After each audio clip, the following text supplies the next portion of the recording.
High above the world, hidden by a thick veil of shimmering purple clouds, sits the realm of the immortals. This is a place of eternal sunshine and marble palaces that float on the very air itself. The air is filled with the sound of golden lyres and the laughter of beings who have never known the sting of age or the shadow of death.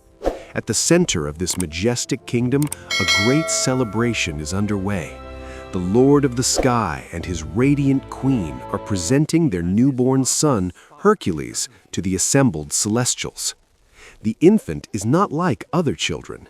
Even in his swaddling clothes, he radiates a soft golden light. When a playful Pegasus, a winged horse made of clouds, nuzzles the baby, Hercules giggles and accidentally tosses the creature across the room with a strength that defies nature. The Lord of the Sky laughs, his voice sounding like rolling thunder over the Mediterranean. He bestows a medallion of pure gold upon his son, marked with the symbol of a lightning bolt. Among the guests, however, there is one who does not smile. The master of the dead, a thin man with skin the color of ash and hair made of flickering blue flame, watches from the shadows. He resents the joy of the heights. He consults with the Fates, three ancient hags who see the threads of time. They whisper a chilling prophecy. If Hercules grows to adulthood as a celestial, the master of the dead's plan to take over the universe will crumble into dust. A dark plan begins to form in the shadows of the underworld. The Master of the Dead cannot kill a celestial being, for they are eternal. However, he discovers a loophole, a potion that can strip an immortal of their divinity, making them as fragile and short-lived as a blade of grass. Under the cover of a moonless night, two shape-shifting minions creep into the nursery in the clouds. They snatch the golden infant from his cradle and descend to the world of mortals, landing in a quiet olive grove. They begin to feed the baby the dark, swirling liquid. With every drop, the golden glow in Hercules' skin begins to fade. He becomes heavy, earthbound, and vulnerable. But the mission is interrupted. A kind farming couple, hearing the baby's cries, approaches the grove. In their haste to flee, the minions drop the bottle. The last drop of the potion spills onto the dry earth rather than passing the infant's lips. The transformation is almost complete, but not quite. Hercules is now immortal, bound to the earth and destined to age, but because he did not finish the very last drop, he retains the incredible supernatural strength of his heritage. The farmers, who have prayed for a child for many years, find the boy and see the golden medallion around his neck. They wrap him in their cloak and decide to raise him as their own, unaware that they are holding a prince of the clouds who has been cast down to the dust. As the years pass, Hercules grows into a teenager, but he is a stranger in his own village. While other boys are learning to plow fields or play games, Hercules is struggling just to exist without destroying everything he touches. He tries to be helpful, but a gentle pat on the back can send a grown man flying through a stone wall. A simple game of catch ends with the ball disintegrating into powder. He is a boy of infinite kindness, trapped in a body of terrifying power. One afternoon in the bustling marketplace, Hercules tries to catch a falling pillar to save a group of merchants. However, his strength is so great and his control so poor that he accidentally pulls down the entire stone portico. The villagers flee in terror, calling him a freak and a menace. Hercules sits alone amidst the ruins of the market, his head in his hands. His adoptive father approaches him and realizes it is time for the truth. He reveals the golden medallion found years ago in the olive grove. He tells Hercules that he was a gift from the heavens and that his true family is waiting for him somewhere beyond the horizon. For the first time, Hercules feels a sense of hope. He realizes he doesn't belong in a quiet village. He belongs in the legends of old.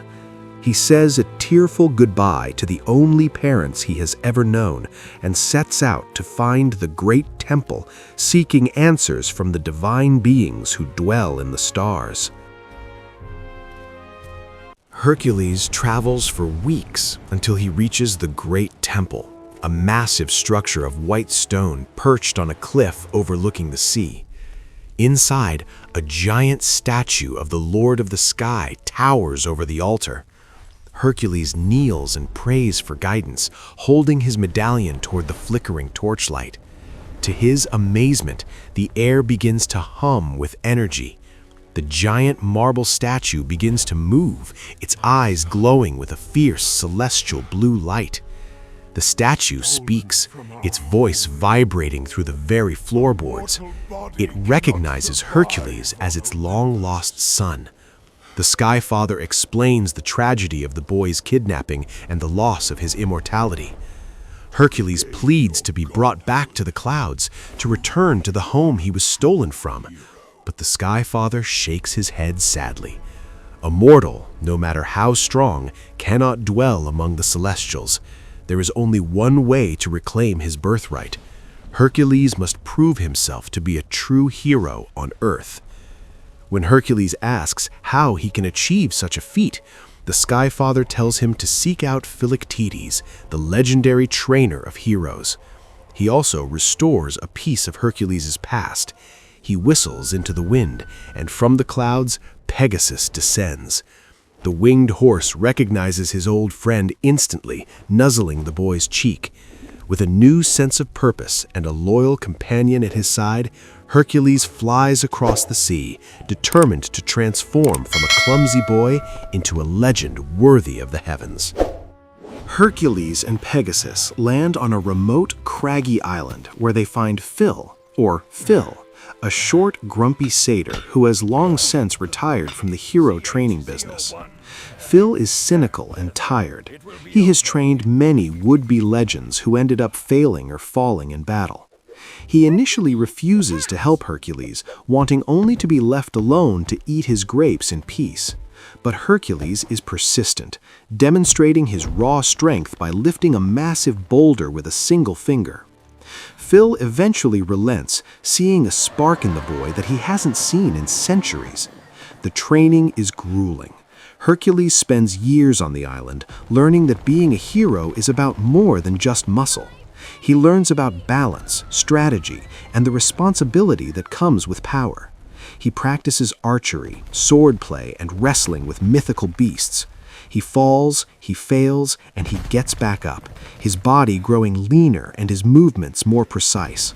By the time the training is complete, Hercules is no longer a clumsy teenager. He is a champion in the making. Phil looks at his pupil with a rare sense of pride. He tells Hercules that it is time for the final test. They must go to the city of Thebes, a place plagued by disasters and monsters. If Hercules can save Thebes, he might finally prove his worth. Hercules climbs onto Pegasus, his heart pounding with excitement, ready to face whatever darkness the world has to throw at him.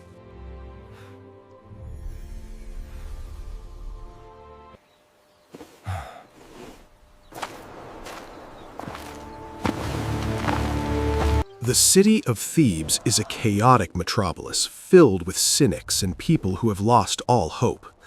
When Hercules arrives, nobody believes he can help. To make matters more complicated, he meets a mysterious woman named Megara who seems to be in constant trouble. While attempting to rescue her from a centaur, Hercules realizes he is being watched.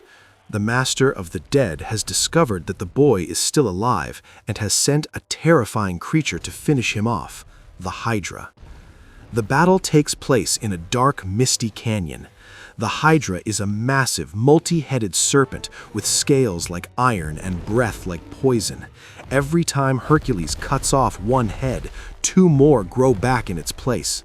The crowd from the city watches in horror as the young hero is nearly overwhelmed by a forest of snapping jaws. Phil screams advice from the sidelines, but the situation seems hopeless. Hercules, remembering his training, realizes that force alone won't win. He uses his strength to cause a massive rock slide, burying the Hydra under a mountain of stone. The city erupts in cheers. Suddenly, Hercules is the most famous man in the world. His face is on every vase and coin. He is a celebrity. But despite the fame and the monsters he defeats, the Sky Father tells him that he is still not a true hero. Hercules is confused. He has saved thousands, but something vital is still missing from his soul. Same as being a true hero, Hercules. Look inside your heart. The Master of the Dead realizes he cannot defeat Hercules with monsters, so he uses Megara as a pawn. He reveals that she has been working for him all along, but she has truly fallen in love with the hero. The Lord of the Underworld offers Hercules a deal. Give up his supernatural strength for 24 hours and Megara will be safe. To protect the woman he loves, Hercules agrees. He shakes the Master's cold gray hand and feels his power drain away until he is as weak as an ordinary man. Immediately, the Master of the Dead launches his final assault. He releases the Titans, ancient towering beings of ice, fire, and rock that have been imprisoned since the dawn of time. They march toward the mountain of clouds, intent on destroying the Celestials. Hercules, now powerless and bruised, watches as the world begins to crumble. Even without his strength, he refuses to hide. He confronts a giant Cyclops that is terrorizing the city, using only his wits and his bravery to fight back. During the chaos, Megara is injured while saving Hercules from a falling pillar. Because the Master of the Dead's contract stated she would be safe, the deal is broken. Hercules feels his golden strength return in a sudden, violent surge of light. But he doesn't celebrate. He sees Megara's life fading and realizes that the Master of the Dead has already taken her spirit to the underworld. Without hesitation, Hercules dives into the pit of souls to bring her back, knowing that no mortal can survive the journey.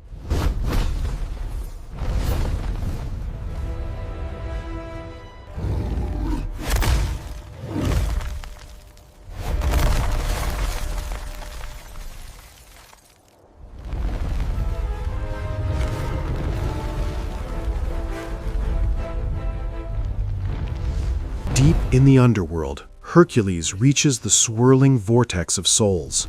He offers his own life in exchange for Megara's. As he swims into the ghostly river to rescue her, his skin begins to age and his life force starts to flicker out. But at the moment of his death, something miraculous happens.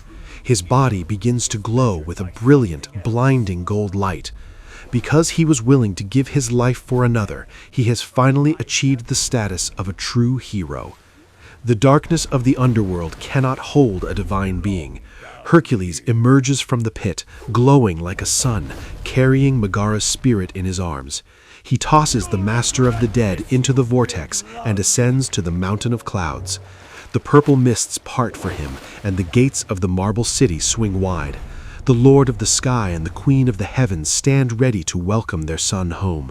He is once again an immortal, a champion of the stars. However, Hercules looks back at the world below. He looks at Megara, who stands on the earth, watching him with a mixture of love and sadness. He looks at Phil and the people he protected. He realizes that a hero's place is not in a palace of clouds, but among those who need him. He chooses to give up his immortality once more, to live a mortal life with the people he loves. The Celestials honor his choice, placing his image in the stars so that he will be remembered forever. Hercules returns to the earth, a man who found his strength not in his muscles, but in his heart. You came back for me. Always.